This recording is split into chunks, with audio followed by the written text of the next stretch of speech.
Okay, C. Lindelof videos, AP Calculus, evaluate the definite integral. Today I want to talk about trig functions, and this is number 29, I think. So here we're given this situation. We're asked to evaluate the definite integral from 0 to pi fourths of 1 minus sine squared theta over cosine squared theta d theta.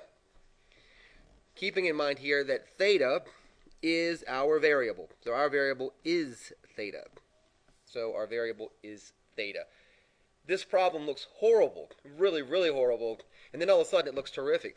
Remember this, that we know this from our trigonometric identities, that sine squared theta plus cosine squared theta is equal to 1.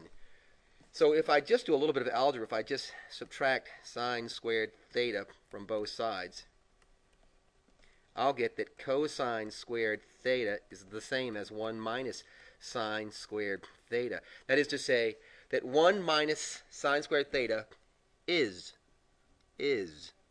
cosine squared theta. Therefore, I can feel very comfortable replacing this value with cosine squared theta.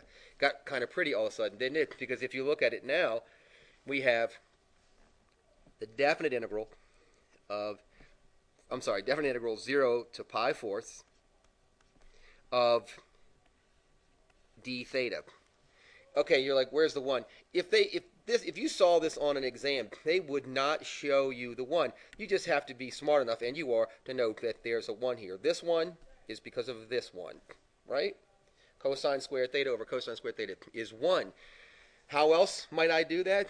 Well, because sometimes I get a little confused, I would say, okay, I have theta to the 0 power, don't I?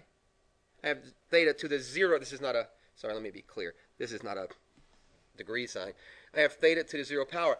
I can integrate this as long as I can keep in mind that theta is just x to me. So all I'm going to do is I'm going to integrate. I'm going to take theta to the 0 plus 1 over 0 plus 1. I'm just using my rules of integration, aren't I?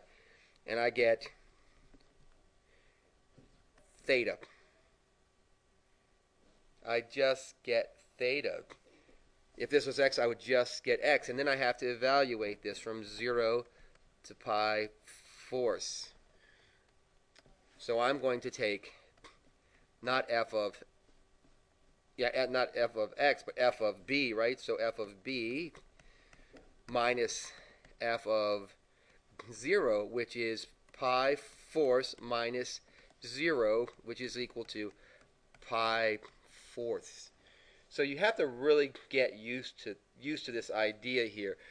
The problem here, when you looked at it, hopefully when you looked at this problem originally, you're like, what in the heck, something's really weird here. When you see something weird, take a second, step back from it, take a second look at it and say, what am I missing here? There's something really easy I'm missing because it can't be this hard.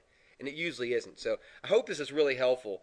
These the problems that you're going to see on the AP exam will do all the things that you expect them to do, but they're going to use clever trigonometry and clever algebra to try to hide the obvious answer from you. So hopefully you'll be up to that challenge, and I know that you will. Thanks for watching. If you have any questions or comments, let me know. And if you haven't already subscribed, please do. Thanks.